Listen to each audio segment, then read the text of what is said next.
آج کی ویڈیو میں ہم یہ جان سکیں گے کہ اگر خواب کے اندر آپ سے کوئی جانور بات کرتا ہے جیسے انسان بات کرتے ہیں تو اس کی تعبیر کیا ہوگی۔ خواب میں جانور کا بات کرنا ایک دلچسپ علامت ہے اور اس کی تعبیر اس طرح ہو سکتی ہے کہ اگر جانور مثبت بات کرے تو یہ مستقبل میں کامیابی اور خوشی کی علامت ہو سکتی ہے۔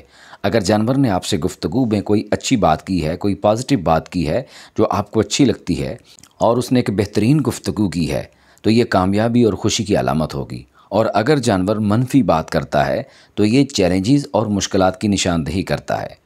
اور اگر جانور آپ سے کچھ مانگے کہ مستقبل میں آپ سے کوئی مدد چاہے گا یا حالیہ آپ سے کوئی مدد چاہے گا اور آپ اس کی مدد کریں گے یا آپ کو اس کی مدد ضرور کرنی چاہیے۔ اب یہ خواب دیکھنے والے کے خواب کے اوپر انحصار ہے کہ اس نے خواب کے اندر کون سا جانور دیکھا ہے۔ اگر کسی نے خواب کے اندر دیکھا ہے کہ بھینس کا بچہ اس کے ساتھ مثبت گفتگو کرتا ہے، اچھی بات کرتا ہے اور اس کے ساتھ اس نے پازیٹیو گفتگو کی ہے تو یہ اچھی علامت سمجھا جائے گا۔ اور معبرین کے نزدیک اس کی تعبیر اس طرح ہوگی کہ نئی خوشی اور مسرت کا آغاز ہوگا۔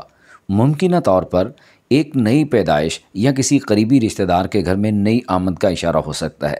اس کے خاندان میں، اس کے اپنے قریبی رشتہ داروں میں کسی کی آمد کی طرف اشارہ ہے۔ وہ بیٹی کی پیدائش بھی ہو سکتی ہے یا بیٹے کی پیدائش بھی ہو سکتی ہے۔ اور اگر کسی نے خواب کے اندر کسی جانور سے مثبت گفتگو کی ہے تو خواب دیکھنے والے کی زندگی میں نئی دولت اور فراوانی آئے گی، کیونکہ بھینس کا بچہ خوشحالی کی نشانی ہے۔ اور اگر آپ نے کوئی کاروبار شروع کیا ہے یا اس کا آغاز کرنا چاہتے ہیں یا اس کا ارادہ کیا ہے اور آپ اس میں محنت کر رہے ہیں اور کوشش کر رہے ہیں تو آپ کی محنت اور کوشش کا نتیجہ اچھا نکلے گا اور آپ کو اس سے بہت زیادہ منافع حاصل ہوگا۔ اپنے خوابوں کی تعبیر جاننے کے لیے شاہد رضا اسلامک زون یوٹیوب چینل کو